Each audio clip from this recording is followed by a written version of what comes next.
Mana bu İslam. Mana bu İslam.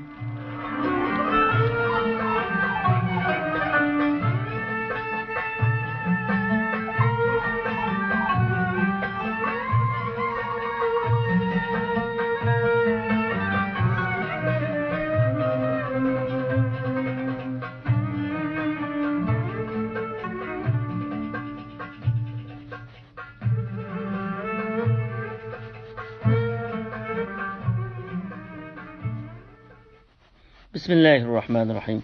Assalamu alaykum qadrli radiomusllar. Mana bu islom nomli programmamizda bekor narsa yo'q degan maqolani olamiz. Bekor narsa yo'q. Koinotdagi shaylarning hech biri bekorga yaratilgan emas. Balki har bir narsa birer hikmat va birer maqsad bilan yaratilgan. Bu yerdagi hikmatning ma'nosi birer shayning maqsadsiz bekorga yaratilmaganligi, har shayning ma'lum bir maqsadni va muddaoni ko'zlagan holda yaratilganligi demakdir. Koinotga nazar soladigan bo'lsak, uningdagi eng oddiy shaylardan boshlab, yuqorisi inson, o'simliklar olimi, hayvonotlar olimi va boshqa olamlardagi har bir narsaning eng mukammal intizom ve acayip hikmet bilen yaratilganligini görürüz. İnsanla alaylı, insan baştan ahir fakat hikmetler mecmuasıdır. Birinci tükürük. İnsan ağzıda yürüdüğün tükürükni biz ağızda peyda bulduğun ve yerge biz tükürüp atıdığın bir xil su depla bilettik. Ama ilim pen aşı sunun yani tükürükning ağzımızdaki 3 o'rindan chiqib 3 türlük xizmat ishlaydigan va 3 xil xususiyatga ega bo'lgan suv ekanligini so'zlamoqda.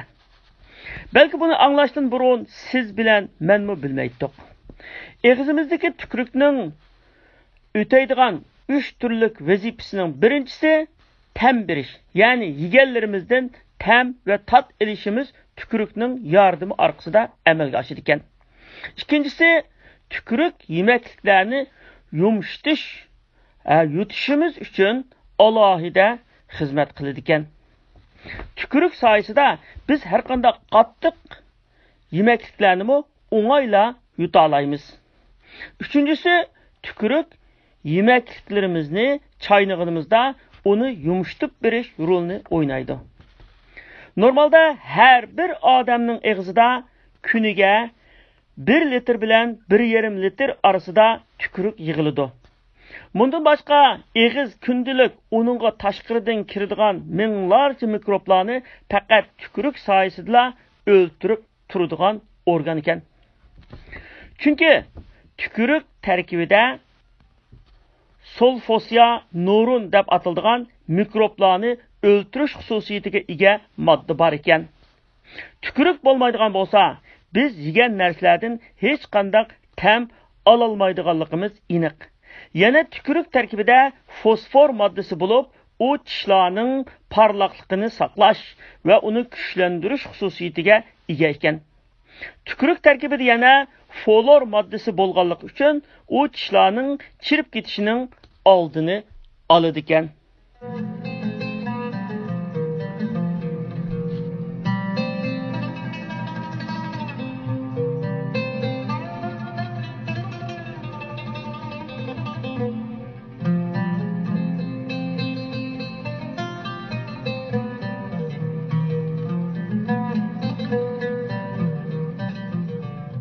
So'qur uchay.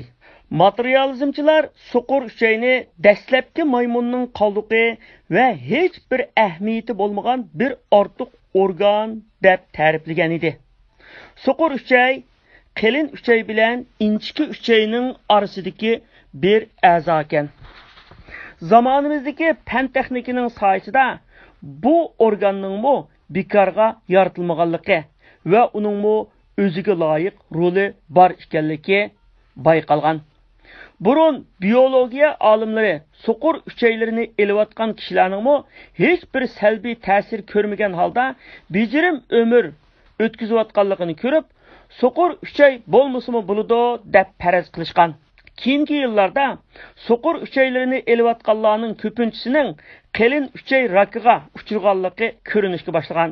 Chunki so'qir uchay mikroblarga qarshi moddalarni o'zidan chiqarish orqali vujuddagi eng ko'p mikrob qabul qiladigan organ qalin uchayni mikroblar bilan zaharlanishdan qo'g'dash vazifasini o'taydi ekan.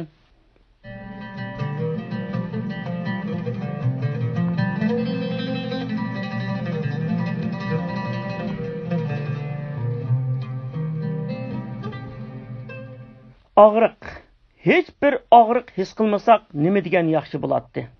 1942-yili Smith Thomas apandi og'riq haqida so'zlab, og'riqning to'liq ta'rifini so'zlab berolmayman. Chunki uning hech qanday ahamiyati yo'q degan bo'lsa, 1969-yillarda ichki kasalliklar mutaxassisi doktor Sergey og'riq to'g'riliq og'riqni ta'riflash keraksiz bir ishdir. Chunki har kim o'zining nima bo'lganligini biladi degan ekan. Insonlar tarafidan hech qanday ahamiyati va hikmati yo'q deb bilingan og'riq tuyg'usi bo'lmagan bo'lsa, o'zimizning kasal bo'lganimizni na'din bilar edik? Halbuki og'riq bekorga his qilmaydi. Uning his qilinganligi vujudda chuqum g'ayr normal biror o'zgarish bo'lganligining signalidir. Og'riqni his qilish bo'lmagan bo'lsa, o'zimizni sog'lom deb tushunib, kasallik og'irlashib davolash unum bermaydigan darajaga yetib qolganda yoki o'lgandan keyin o'zimizning kasal ekanligini bilgan bo'lar edik. Ammo og'riqni his qilish soyasida biz biror oddiy kasallikning alomatlarini hamon his qilimizda davolanishga oldiraymiz. Masalan, tishimiz og'riganda uning chiriganligini bilamiz va darhol davolanamiz. Agar uningga vaqtliq og'riq pasaytirish dorilarini qo'llanish bilan kifoya qilib, tish doktoriga bormay yuraversak, o'zimizga ziyonkashlik qilgan bo'lamiz. Chunki tishlarning mikrob sababi bilan chiriydiganligi va og'riydiganligi aniq. Uni vaqtida davolatmaganda tishlardan o'tadigan qon tomirlari orqali bu joydagi mikroblar asta-asta bütün organlarga tarqıldı. Neticede bazı organlarda, xususan yurakda kasallik paydo qildi. Agar og'riq bo'lmagan bo'lsa, biz ne tishimizning mikroblanganligini, ne boshqa organlarimizning kasallikka yuz tutganligini bilolmagan bo'lardik. Demak, Alloh taolo hech narsani hikmatsiz bekorga yaratgan emas. Har bir narsada hikmat bor.